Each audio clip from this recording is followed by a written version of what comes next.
استقامت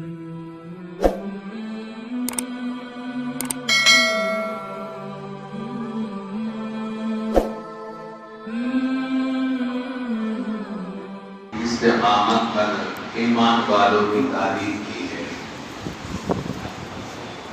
ایک ہے ایمان لے کر آنا اور اس پہ جم جانا، اور یہ دین ہے۔ حالات سے اہل ایمان کبھی متاثر نہیں ہوتا، اور دین صرف رمضان کا نام نہیں ہے۔ دین ہر حال میں، ہر وقت کے فرض کو پورا کرنے کا نام ہے۔ رمضان کے روزے 12 مہینے میں ایک مہینہ فرض ہے، تو وہ ایک وقتی فریضہ ہے، اور ہر ایک صاحب ایمان مرد ہو عورت اس پر فرض ہے۔ ایسی ہی نماز ہے تو یہ دن میں 5 مرتبہ فرض ہے، رات اور دن میں، ہر حال میں۔ یہ رمضان ہو کہ شوال ہو، یا موسم گرمی ہو کہ سردی ہو، دین موسموں کا نام نہیں ہے، دین اپنے جگہ اٹل ہے۔ گرمی کی بھی رمضان آئے تو رکھنا ہوگا روزہ، سردی کی بھی آئے تو روزہ رکھنا ہوگا۔ یہود و نصارہ نے ان کی کتابوں میں رد و بدل کر دیا، تحریف کیا، توریت میں، زبور میں، انجیل میں۔ ان کے اندر بھی روزے فرض ہیں کچھ دنوں میں، لیکن جب گرمی کے روزے آئے تو ان کی عوام نے علماء سے کہا کہ 2 مہینے پیچھے لے کر اس روزوں کو سردی میں کر دو۔ جیسے اہل حنود اپنے دلوں سے اپنے تہواروں کو وقتوں پہ لاتے ہیں، 10 دن 3 سال میں بڑھا دیتے ہیں۔ یہ دین ہمارا ایسا نہیں ہے۔ یہودیوں نے تحریف کر دیا، تورات زبور انجیل میں تحریف کی گئی، تو ان کے علماء نے قوم کی سن لی اور رمضان کی گرمی کے روزے جنوری میں لا دیے، تو تحریف کر دیا، یعنی اللہ کی بات کو بدل دی ہے۔ تو پھر اللہ نے یہودیوں پہ لعنت کی۔ تورات اور زبور اور انجیل آسمانی کتابیں، ہمارا ایمان ہے ان پہ۔ آمنت باللہ وملائکتہ وکتبہ ورسلہ ولقد خیرہ وشرہ من اللہ تعالی والبعث بعد الموت۔ یہ ایمان کی صفات ہے۔ اللہ تعالیٰ نے اس میں ایمان کی صفات کو بیان کیا، اور اتنی چیزوں پر ایمان لانا ضروری ہے۔ آمنت باللہ، ایمان لایا میں اللہ پر، اس کی کتابوں پر، اس کے رسولوں پر، مرنے کے بعد زندہ اٹھائے جانے پر، اور تقدیر پر۔ تقدیر اچھی یا بری سب اللہ کی طرف سے ہوتی ہے۔ تو یہ ایمان مفصل ہے، اور موسموں کا اس سے کوئی تعلق نہیں ہے۔ ایمان کے بول لا الہ الا اللہ محمد رسول اللہ ہے، اور اس کی حقیقت کو دل میں اتار کر ایمان کی استقامت کا مظاہرہ کریں۔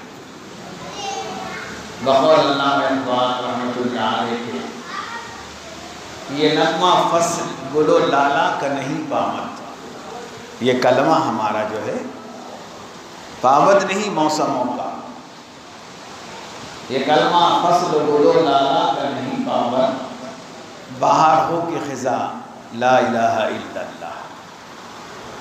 تو یہ نہیں کہ رمضان میں نماز فرض ہے، شوال میں نہیں ہے،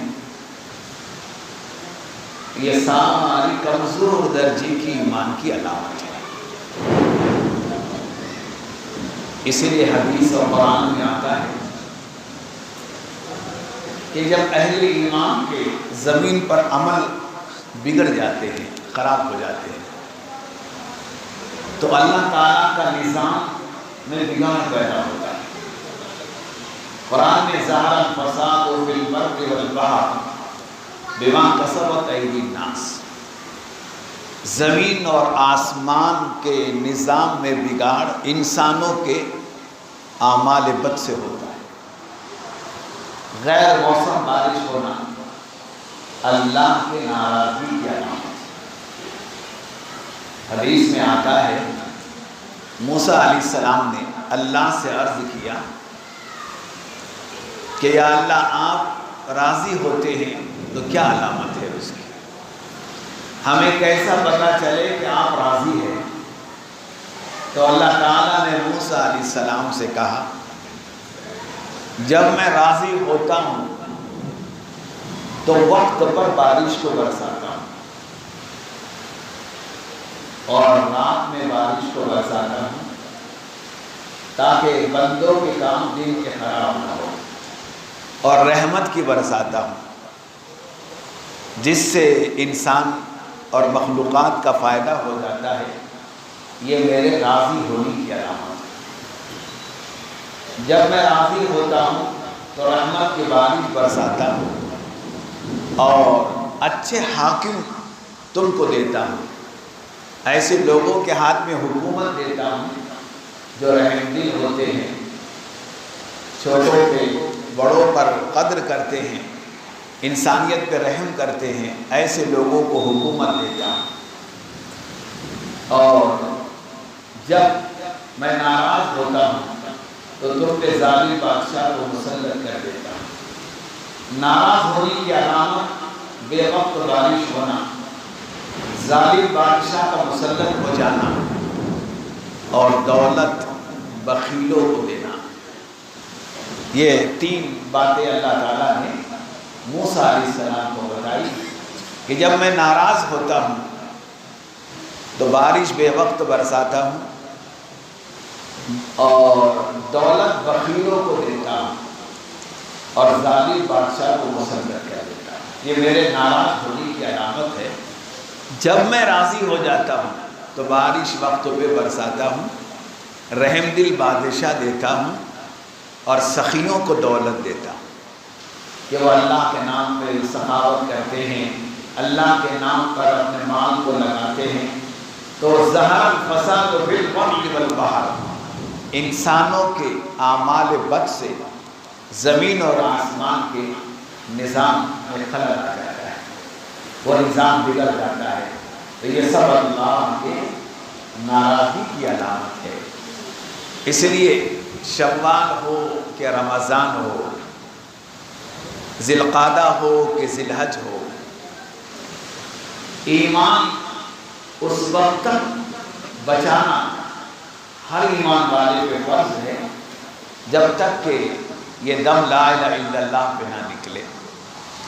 لا الہ الا اللہ آخری اور ہو، وہ زندگی کامیاب ہو جاتی ہے۔ اسی لیے اللہ تعالیٰ نے حضرات صحابہ کے ایمان کی تعریف کی اور حضرات صحابہ کے ایمان کو کسوٹی قرار دیا، تمہارے لیے نہ ہونا کے الذین آمنوا کہ تم بھی ایسے ایمان لاؤ، آمنوا کما آمن الناس، جیسے میرے نبی کے صحابہ ایمان لائے۔ تم ایسے ایمان لاؤ جیسے میرے نبی کے صحابہ نے ایمان لایا۔ تو میرے دوستو بزرگوں، یہ ہمارے ایمانی بول ہے کہ رمضان مقدس مہینہ ہم نے رخصت کیا، ابھی ایک ہفتہ نہیں ہوا اس کو۔ گزشتہ جمعہ رمضان کا آخری تھا الوداعی، اور یہ جمعہ شوال کا پہلا جمعہ ہے۔ اس میں کتنی کیفیات ایمان والے کی یا نمازی کی یا مسلمان کی بڑھ رہی ہے، یعنی کتنی مسجد سے قربت ہونے کے بجائے دوری ہو گئی ہے۔ یہی وجہ ہے کہ زمین اور آسمان کا نظام بگڑا ہے۔ لوگ یہ سمجھتے ہیں کہ رمضان عبادت کا مہینہ ہے، روزہ یا کھانا اور سونے کا مہینہ ہے۔ اگر ایمان کی استقامت ہو تو رمضان میں حضرات صحابہ رمضان جیسے مہینے میں جہاں اللہ کی عبادت و بندگی کیے، عین رمضان میں اللہ کے راستے میں نکل کر بدر میں اپنے جوہر دکھائے، اور اللہ تعالیٰ نے بدر کو فتح دی۔ یہ رمضان کی برکت ہے۔ عین رمضان میں فتح مکہ کا اعلان کیا، 10 رمضان کو اللہ نے مکے کو فتح دی، شرک سے پاک کر دیا بیت اللہ کو۔ قیامت تک بیت اللہ میں مشرک کا داخلہ حرام، کوئی نہیں داخل ہو سکتا ہے۔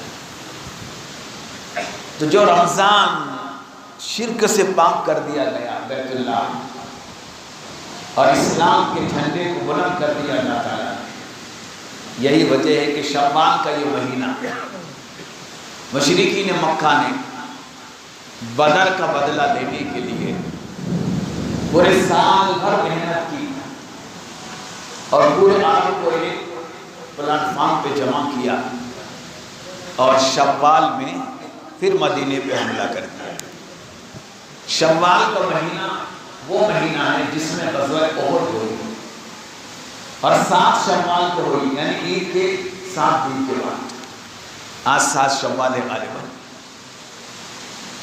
تو پورا 1 سال انہوں نے محنت کی۔ بدر رمضان میں ہوا، پچھلا 1 سال نہیں گزرا تو ابو سفیان نے اور بڑے سورماؤں نے سارے عرب کو متحد کر دیا کہ بدر میں ہم ناکام ہو گئے، بدر میں بڑے بڑے سردار ہمارے قتل ہو گئے، ہمیں اس کا بدلہ دینا ہے۔ تو 1 مہینے کی تشکیل، 1 مہینے کی 1 سال کی محنت، سارا عرب متحد ہو گیا اسلام کے خلاف۔ حضور پاک صلی اللہ علیہ وسلم کے مقابلے کے لیے انہوں نے مدینے پہ چڑھائی کر دی، اور یہ اعلان کیا کہ مدینے کی اینٹ سے اینٹ بجا دی گئی، مسلمانوں کو پناہنے نہیں دیں گے،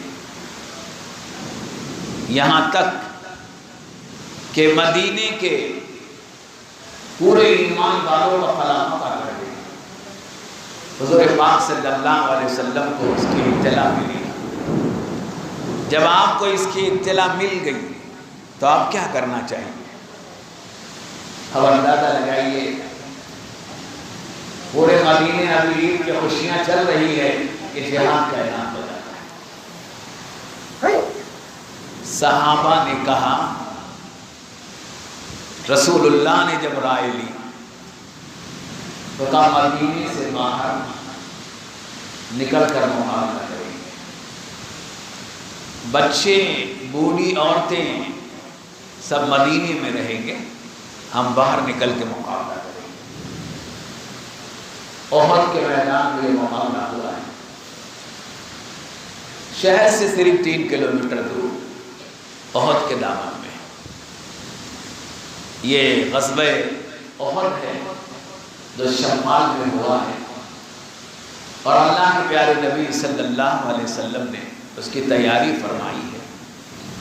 بدر میں 313 تھے تو احد تک 700 ہو گئے تھے، 300 منافقین بھی اس میں شامل تھے کہ ہم بھی مسلمانوں کی طرف سے دفاع کریں گے، مشرکین مکہ کا دفاع کریں گے،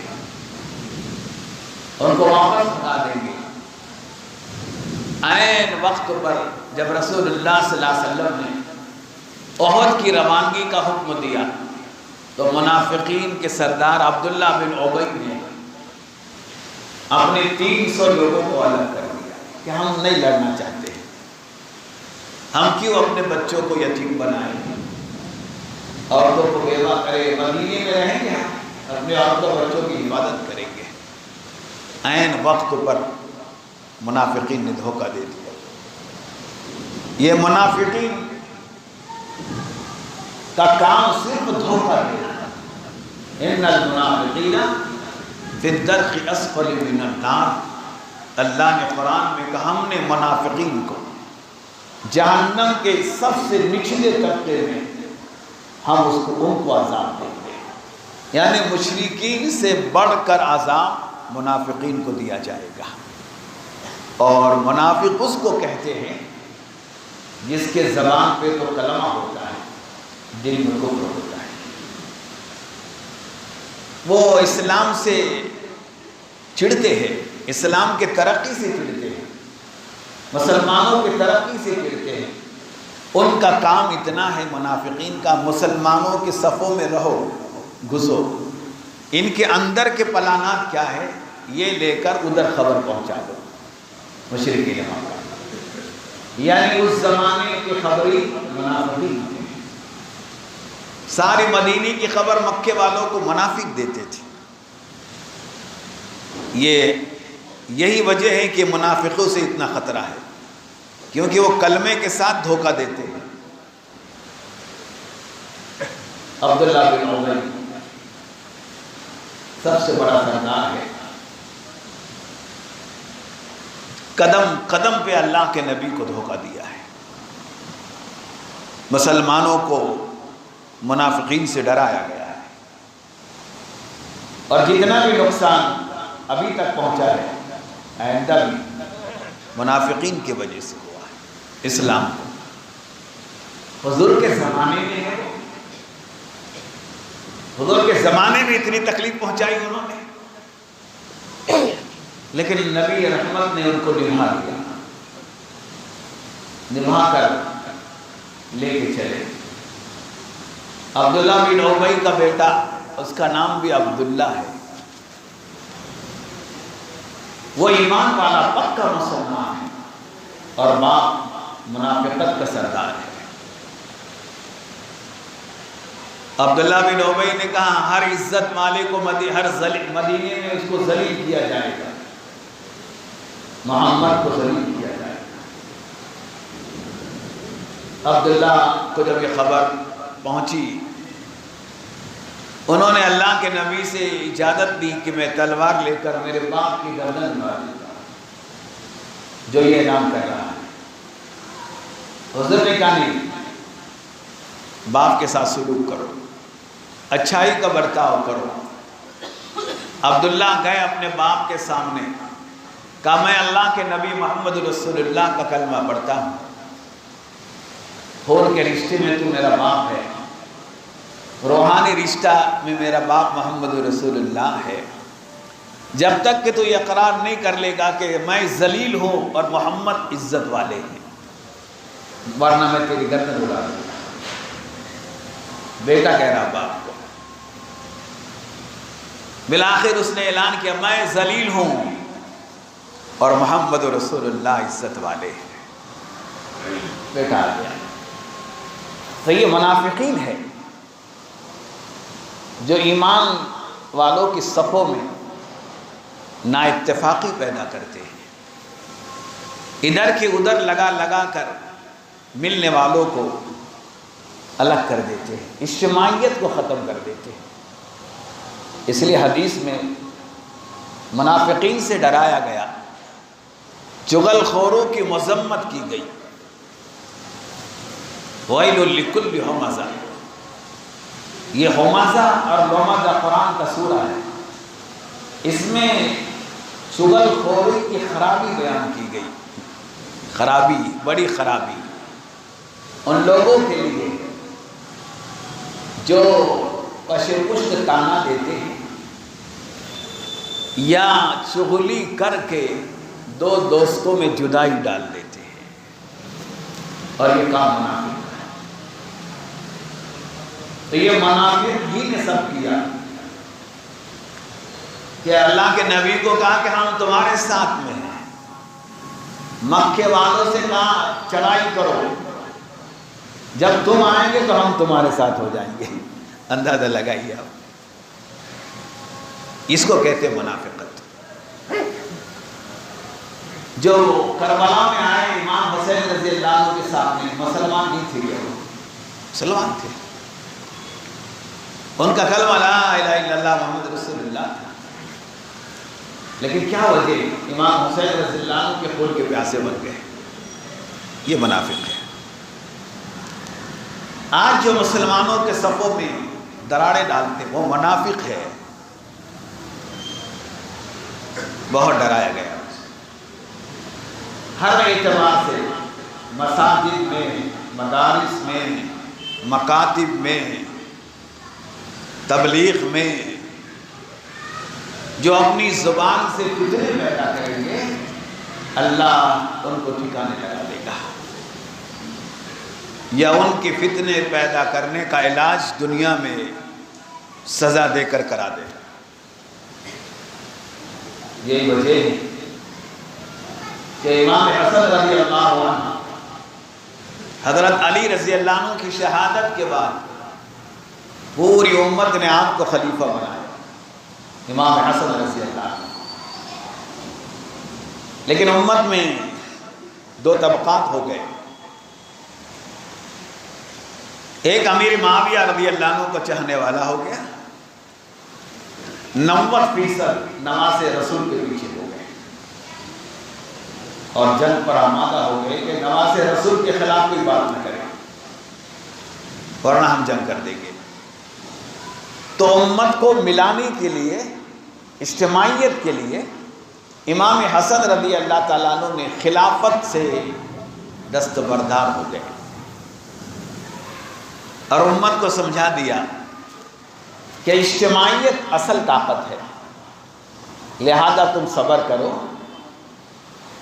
اور میں اپنی خلافت سے دستبردار ہو رہا ہوں.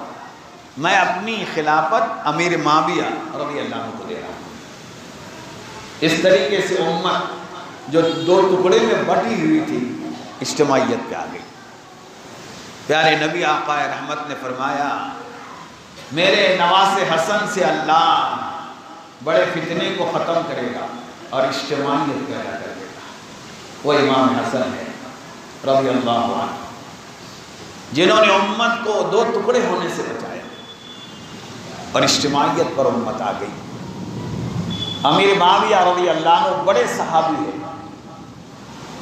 خلافت کے بعد سب سے پہلے امام حسن کے مرتبے کو بیان کیا، امام حسین رضی اللہ عنہ کے مرتبے کو بیان کیا. یہ نبی کے نواسے ہیں، ان کا ہم پر حق ہے. بڑے بڑے فضائل ان کے بیان کیے اور اپنے موت سے قبل اپنے بیٹے یزید کو فرمایا خبردار میرے موت کے بعد خلیفہ نہیں بننا، امام حسین کے ہاتھ پہ بیعت کرنا. وہ نبی کے نواسے، ان کا حق ہے. انکار کر دیا اس نے. تو یہ ساری چیزیں جو بھی ہوئی ہے منافقوں کی وجہ سے آپس میں تلواریں نکلی ہیں. تو ایک عجیب داستان ہے یہ. اس لیے ہر مسلمان نے ایمان کا محاسبہ کرنا اور ایمان کے استقامت اللہ سے مانگنا. تو یہی وجہ ہے کہ احد کے میدان میں 1000 کی جمعیت ہے مسلمان کی. عین وقت پر 300 کو نکال دیا منافق نے، عبداللہ بن ابی. عین وقت 1000 سے 300 نکل گئے، 700 باقی رہ گئے. حضور نے کہا کوئی بات نہیں، جاؤ. یہ اپنے بیوی بچوں کی حفاظت کرنا چاہتے، جانے دو ان کو، اللہ ہمارا حامی ہے. تو 700 کو لے کر احد کے میدان میں آئے اور عید کے 7ویں دن یہ میدان احد گرم ہو گیا ہے.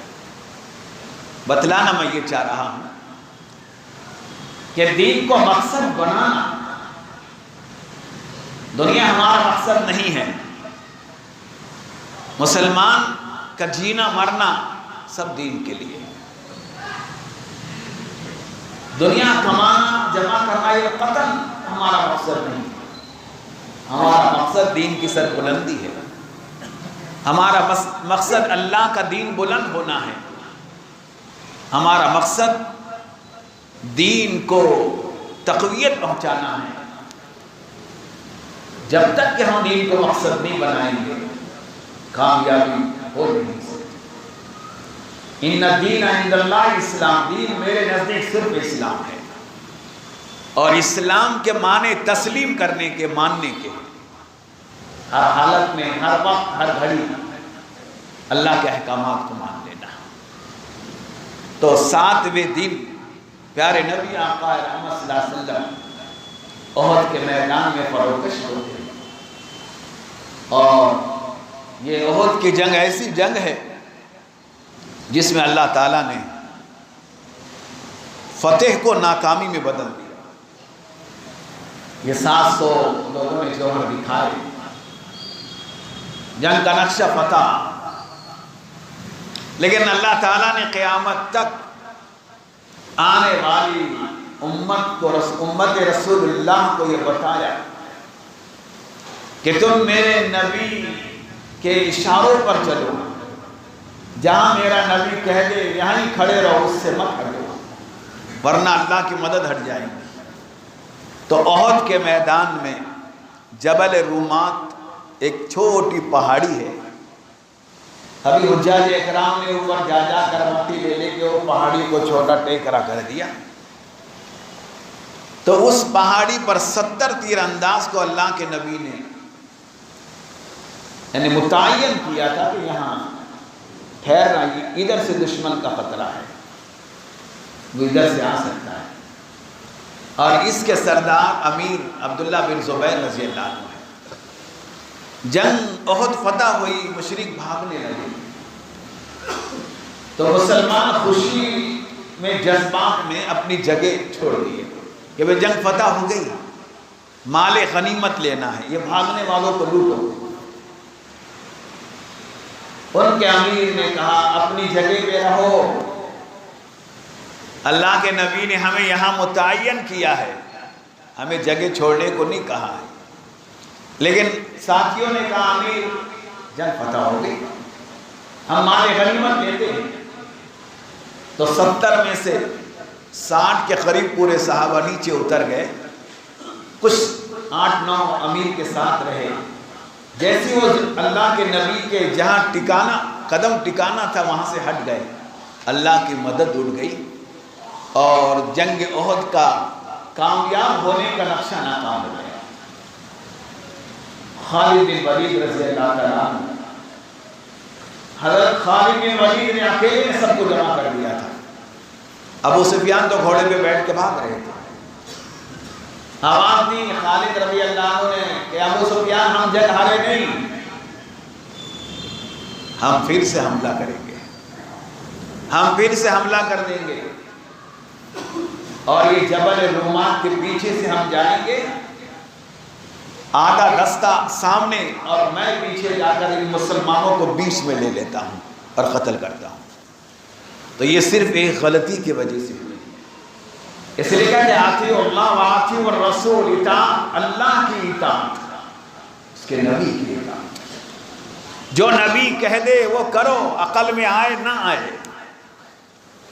اپنے عقل کے گھوڑے دین میں نہیں دوڑانا، جو عقل کے گھوڑے دوڑاتے ہیں ایک وقت آتا ہے کہ مرتد ہو جاتے ہیں، ایمان چھوڑ دیتے ہیں۔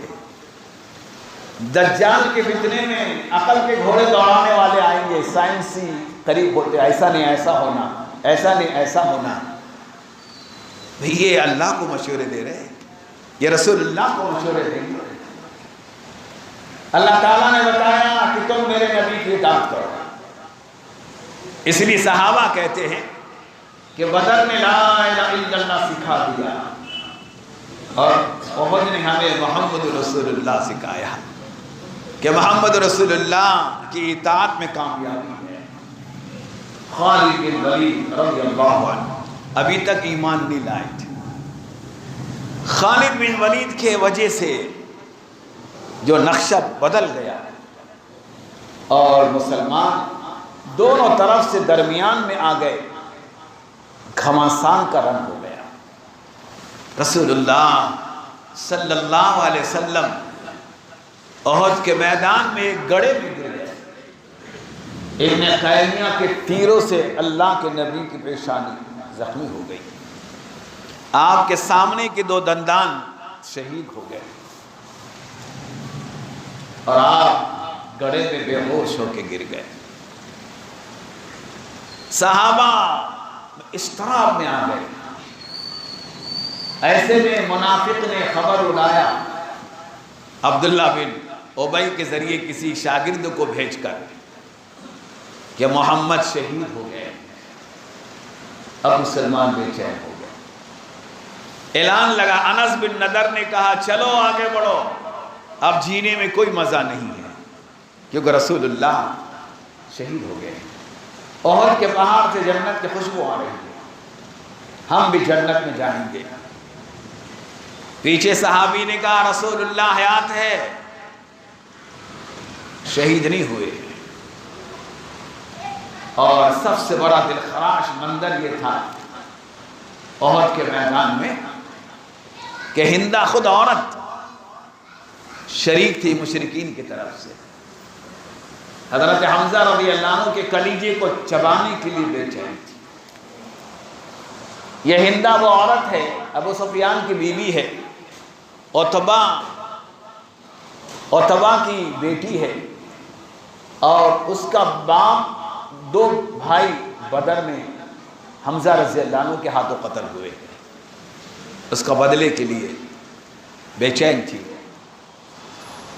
اور وحشی بن حرب کو وعدہ کر لیا تھا کہ تیرا کام صرف حمزہ رضی اللہ عنہ کو شہید کرنا، تجھے میں اتنا انعام دوں گی کہ چاندی میں تول دوں گی. وحشی بن حرب کہتے ہیں پورے احد کے میدان میں نے کسی کو بھی شہید نہیں کیا، میں صرف حمزہ رضی اللہ عنہ کے تلاش میں رہا. گھمسان ہوا، صحابہ شہید ہوتے رہے، میں نے حمزہ رضی اللہ عنہ کے جوہر کو دیکھا، کوئی ان کا مقابلہ نہیں کر سکتا تھا. اتنی بے جگری سے حمزہ رضی اللہ عنہ مشرکین کا قلامتہ کر رہے تھے، لیکن میں ان کے پیچھے پیچھے رہا. وہ سامنے سے تلوار چلا چلا کر مشرکین کو گراتے، میں ان کے تلاش میں رہتا. بالآخر موقع مل گیا، پیٹھ کے جانب سے میں نے اپنا خنجر ان پہ جو بھالا ہوتا وہ چلایا، اتنی زور سے چلایا کہ دل کی طرف سے نکل گیا، اور حمزہ رضی اللہ عنہ زمین پہ ڈھیر ہو گیا. اس کا مقصد یہ تھا کہ حمزہ کو شہید کرے. جنگ ناکام ہوئی، مشرکین مکہ 70 مسلمانوں کو شہید کیا. اور حمزہ رضی اللہ تعالیٰ عنہ کو جب ہند کو وحشی بن حرب نے ہندوں کو لایا کہ یہ تمہارا مقصد ہے، عجیب پتھر دل عورت ہے. اس وقت تک وہ بھی نہیں نکالا تھا، اس کو نکالا. پھر کہا ہند نے اس کا دل نکال لو. یہ وحشی حبشی ہے نا، بڑے پتھر دل لوگ ہوتے ہیں، لیکن اللہ ان سے راضی ہو گیا. وحشی نے ایمان لایا، لاش پہ کھڑے ہو کے دل نکالا تھا اس نے، اور ہند کے ہاتھ میں دیا تھا. اور ہندا نے اس کو زبان پہ رکھا، چبانا شروع کیا. آواز لگائے حمزہ سن رہا ہے، میں نے میرے باپ کا بدلہ لے لیا. پھر ہند نے اپنی تلوار سے حمزہ کے لاش کے 18 ٹکڑے کیے، اور پھر گھوڑے پہ بیٹھ کے لاش کو گھوڑے سے رون دیا. یہ دین ہے، مذاق نہیں ہے. ہم نے نماز پڑھنے کا نام دین رکھا، یہ تو فرض ہے نا، پڑھنا ہی ہوگا. ذرا جوہر دکھانا ہے تو میدان میں نکلنا ہوگا. شہادت حمزہ رضی اللہ عنہ، یہ بے دردگی کی شہادت جس پہ اللہ کے نبی بہت روئے ہیں. لیکن میرے دوست بزرگوں، نبی نبی ہوتا ہے. جس ہندا نے آپ کے چچا کے کلیجے کو چبایا ہے، فتح مکہ کا صحابہ کا مجمع اور آپ صحابہ کی دعائیں دیکھ کر متاثر تھی. ابو سفیان سے کہہ رہی تھی پہاڑ پہ جا کر خودکشی کروں گی، ایمان نہیں لاؤں گی. ابو سفیان نے کہا بیوقوف ہے، عورت ذات ہے تو ناقص العقل ہے، تجھے تو ایمان لانا ہوگا. اور نہیں تو مرنا ہوگا. مر جاؤں گی بولے. لیکن صحابہ ہمارے جیسے رمضانی مسلمان تھوڑی تھے،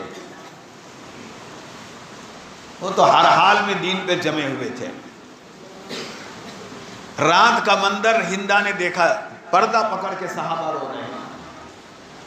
مکے والوں نے ظلم کر کر ان صحابہ کو مکہ سے نکالا تھا، ان کے گھر پراپرٹی پہ قبضے کیے تھے، لیکن دعائیں یہ تھی ان ایمان والے حضرات صحابہ کی، یا اللہ انہوں نے ضرور ہمیں مکے سے نکالا ہے، ضرور ہمیں دھکے دیا ہے، لیکن ہم تجھ سے ہدایت کی بھیک مانگتے ہیں، تو ان کو ہدایت دے کر ہمارا بھائی بنا دے.